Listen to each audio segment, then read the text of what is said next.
just keeping track of time. You got it. I have but one lamp by which my feet are guided, and that is the lamp of experience, Patrick Henry declared. I know no way of judging the future, but by the past. Working by lamplight, the founders, our nation's medical examiners, studied the immortal remains of Greece and Rome to breathe life into the Constitution. Today, Americans may find illumination by referring to these lamps of experience to deal with modern-day problems. Athens and Sparta served as a lesson to the founders on the importance of checks and balances. After Athens' defeat to the Spartans in the Peloponnesian War, the Spartan admiral Lysander instated 30 tyrants into power as one branch of government that attended to the executive, legislative, and judicial activities. With no division of power, the tyrant's reign resulted in the death of 5% of the Athenian population, the confiscation of citizens' property, and the exile of democratic supporters. The founders were also guided by the lamps of Greek philosophers. Plato theorized that certain classes promote a different aspect of the common good through his belief in having philosophers, the most educated people of society, serve as representatives. Classical Republican Solon practiced this philosophy by organizing Greek citizens into 4 classes. People at the highest level held high office, while people at the lowest level were farm workers. By studying the ideas of Plato and the practices of Solon, founders noted the benefits of representative government in ensuring that reasoned decisions are made by informed people. In Federalist 10, James Madison wrote, "The public voice pronounced by the representatives of the people will be more consonant to the public good than if pronounced by the people themselves."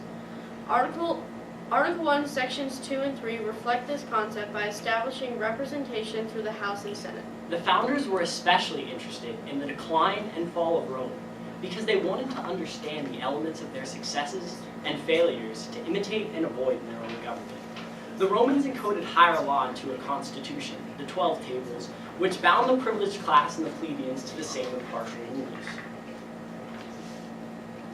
The Roman Republic also operated under Aristotle and Cicero's mixed constitution, in which rule is balanced between a monarchy, aristocracy, and common rule.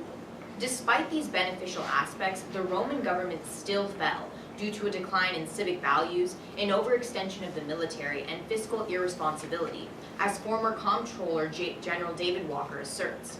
Additionally, Julius Caesar abused power as a military dictator. The founders wanted to prevent this tyrannical use of power, resulting in Article 2 of the Constitution, which invests power in an energetic yet limited executive. Under the light of the lamps of experience, the founders drew major conclusions from their autopsy of the past. The Lycian Confederacy directly contributed to the concept of proportional representation to the U.S. Constitution. The Lycian Confederacy consisted of 23 towns of different sizes. The biggest town had 3 votes in the Common Council, the middle 2, and the smallest 1. James Madison recognized the importance of proportional representation, as is evident in the Virginia Plan and in Article 1, Section 2, which establishes a House of Representatives based on population. In forming a structure of government, James Madison analyzed the failures of the Swiss Confederacy and the Holy Roman Empire to unite under one central government. The Swiss Confederacy was composed of 8 cantons that threatened to overpower and compete with one another. Madison believed that a secure government would subject its members to the general authority to protect individual rights and the common good. After the failures of the Articles of Confederation, the framers recognized the need for a constitution that creates a strong national government while still balancing state interests. The founders also concluded that rights must be written down to be protected. The Magna Carta, the Petition of Right, and the English Bill of Rights guaranteed trial by jury of peers, freedom of speech, and the right to petition the king. The founders referred back to these documents during the Revolutionary period to reassert their essential liberties.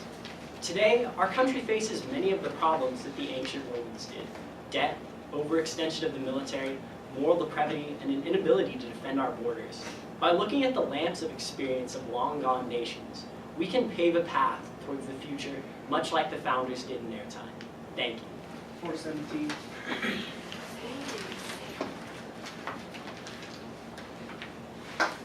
We're in 2016.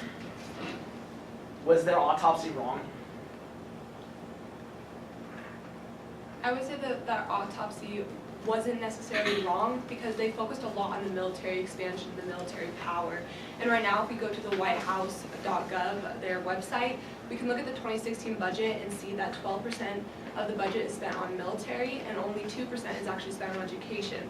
So I think we are having an overexpansion of our military and not focusing on the true classical Republican ideas of education. But what's healthcare in that budget? Healthcare is about 36%. So then, did you say taking care of the people is the major focus in the United States, not military? At this moment, our major focus is the military, but whether that is the best road for our nation to go down is a different debate. Taking care of the people is a priority in the United States, but the U.S. military spending outclasses the military spending of other nations, so comparatively, our military is much larger compared to the spending of that of other nations. The founder's autopsy was not wrong when it came down to the specific issues that need to be taken care of. For example, checks and balances with Articles 1, 2, and 3, which delineate the legislative, executive, and judicial branches are all important parts to this, and an independent judiciary. But they could not have foreseen some of the modern day problems that we have. For example, when Emerson and AJ talk about the military, a lot of this deals with, for example, our involvement in the Middle East and these problems, and the founders could not have foreseen those issues. Can I ask a question? How does American imperialism differ from Roman imperialism? And why does it? When was it Italy? My bad. That was a pause. American imperialism often differs from Roman imperialism in that we try to pretend like it's not imperialism. We often pretend like it's democracy. According to Pew Global Research, 84% of Tunisians want democracy, but they don't want the United States to be the ones delivering it. So we try to pretend as if we know what's best, whereas the Romans just conquered and didn't pretend like they weren't. American imperialism is also different from Roman imperialism because under the Roman government there was a lot of dictatorship towards the end with Julius Caesar, and right now we have the Constitution that sets up with Article 2 a president and an executive branch in order, as well as the judicial and the legislative branch, so there's a separation of powers to be able to focus on if the American imperialism that's happening is truly imperialism or if it's just military expansion.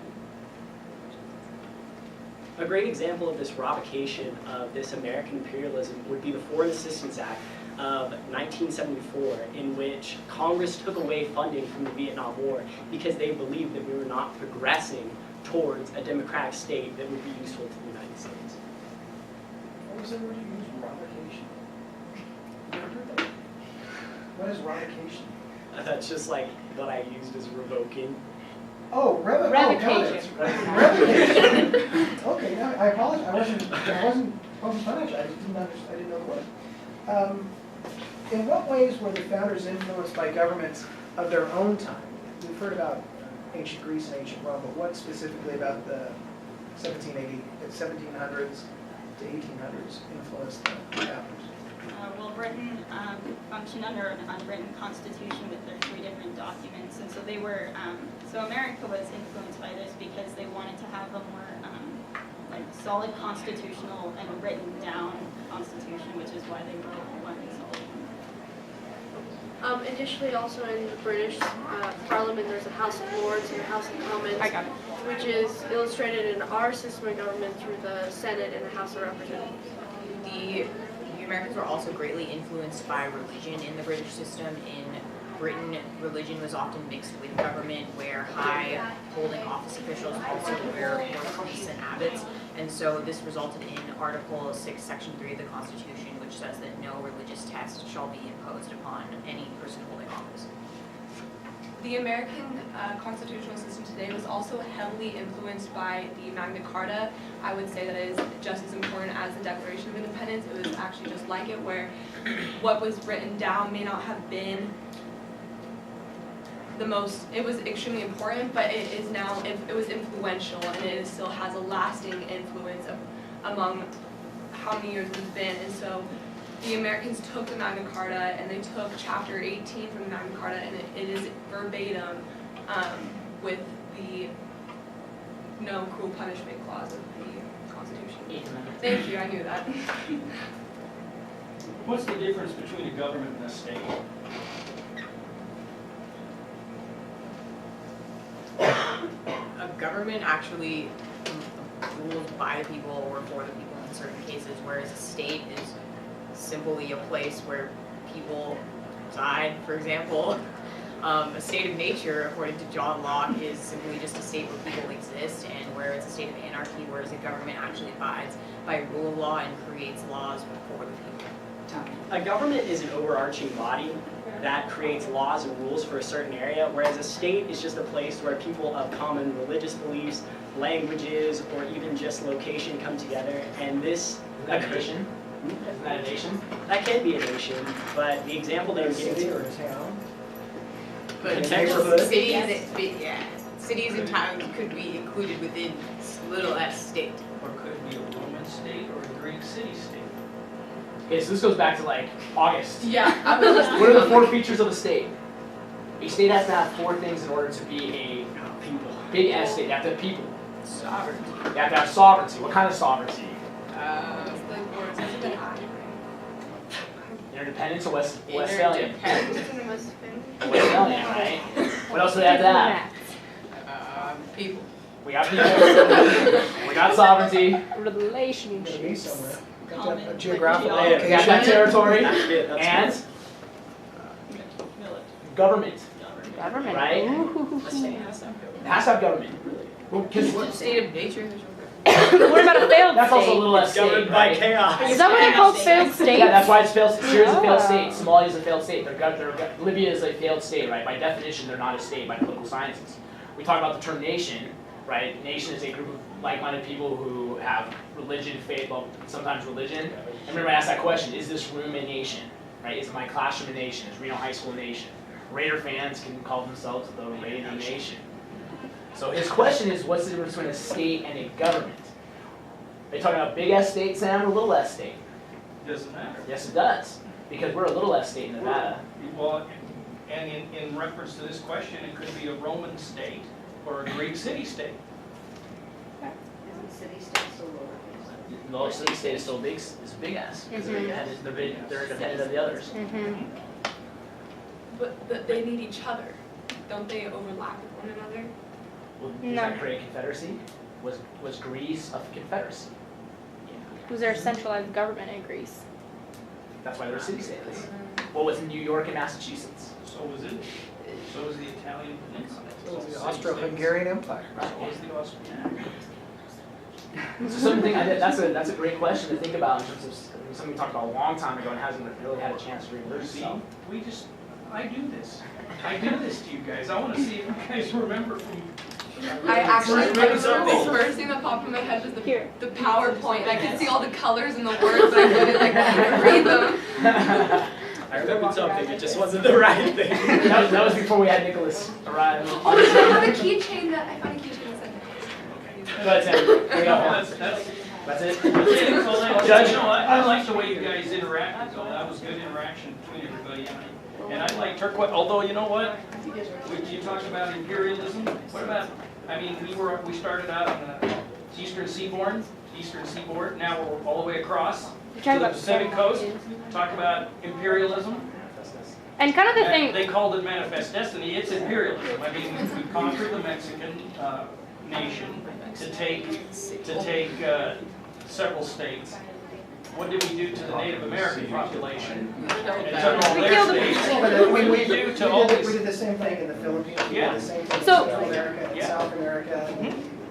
We don't have much of a footprint in Africa, but No. But we did this. in our house, what about We Liberia? call it imperialism because we don't do that kind of stuff. But that's what it is.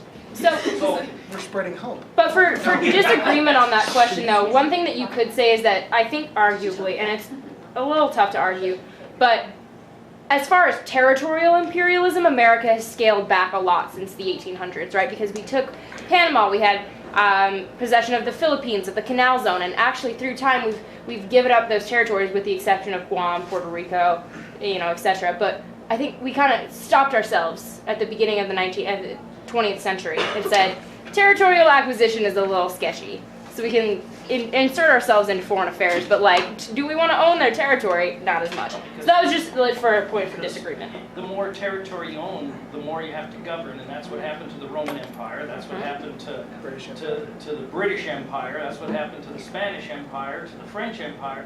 The more territory they gained, then they were farther and farther. They stretched themselves out to the point where They couldn't contain it, so, So that's a difference. The sun never sets on the British Empire. that's right, sun never sets in the British Empire. The cover story for the Atlantic this month, which is really, really, really long, That's good though. but it's worth the read, is called the Obama Doctrine. President Obama specifically discusses American exceptionalism and American imperialism.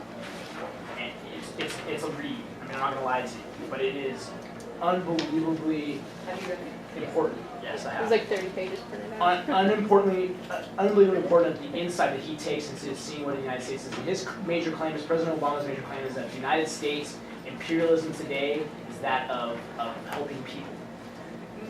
He argued President Bush was spreading democracy, and that doesn't work necessarily. But helping people when it is in the best interest of the United States. If it's not the best interest of the United States, Wait, so like helping Using the individuals, mineral wealth in like Afghanistan. not, so Syria was not going to, there's no doubt a human rights issue in Syria. The United States does not put its forces into Syria because what benefit is that going to have the United States as a whole? Economically, militarily, it's not going to be a very good outcome. So what they do instead is fight for transitional government. Right, they try to train or help the people that are there to help themselves, not necessarily go. Isn't that kind of a really shitty situation because they're getting bombed by missiles that say property Yes, of USA? Yeah. but President Obama's Sucks. other thing is that, and you said it, the United States spends proportionally more on its military than the other nation. So he calls it, I think he calls it like the hangers, all the nations of NATO and other alliances who rely on the United States to do everything and then do nothing to help that cause. But then Donald Trump talks about that all the time. Parenthetically, I can't stand Donald. But Donald Trump talks about Absolutely. that, and he gets blasted in the media for having no foreign policy insight. Because if you think about it, what he said last week is that South Korea and Japan should get the bomb and take care of it themselves. Why are we footing the bill? And NATO is anachronistic. I don't think he's that big a word. But NATO It blows is hair off. NATO is well past its prime and serves no purpose. I mean, Because the way he says it. because the way Yeah. he This says is it. the way he says it. Where President Obama says it in a a calm manner. But I think you guys get an opportunity to read it. It's a really good insight to that idea. Yeah, and when, oh, sorry. No, go ahead. Well, I was just going to say, just about the presentation, I thought that your presentation was really good. I really enjoyed the symbolism of light and illumination that you carried throughout your discussion, especially your opening statement. One of my pet peeves, and there's nothing that you can do to fix this, is we just use the term the founders all the time. We just lump all of these people together as if they all sat there and thought the exact same thing.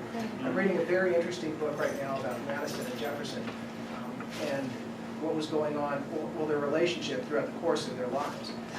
But at the founding of the government, at the founding of the Constitution in 1787, Jefferson was in France. He was the minister to France. Everyone thinks that Jefferson wrote the Constitution. He and Madison disagreed almost on every single point in the Constitution. So we just throw these terms out there like the founders think this and the founders thought that. They didn't all think anything. They disagreed wildly. And so I know this question just talks about the founders. If you can identify in some way who you're talking about, James Mason said this, James Madison said that, Patrick Henry thought this. I think it makes it much more powerful. And then you can differentiate between the founders instead of just lumping them all in together. The cross-ex I wrote that I didn't ask was, did Hamilton's Britain plan, was that the Leviathan in American constitutionalism? By having a very strong, lifelong president? He'd just be reelected. It was really like, it was a life term. Hamilton created a life term. Yeah, but that got shot down right away. But It didn't go anywhere. But it created the electoral college. So that was my question, because you asked the question about current, so I was trying to think Hobbes and Hamilton having that Leviathan. States are nothing more than administrative units that states are eradicated for a strong central government. And there's an autopsy of the Leviathan British Civil War. There's some stuff. A couple other quick things. When you talk about, you said the British government is controlled by 3 documents. You didn't say what they were.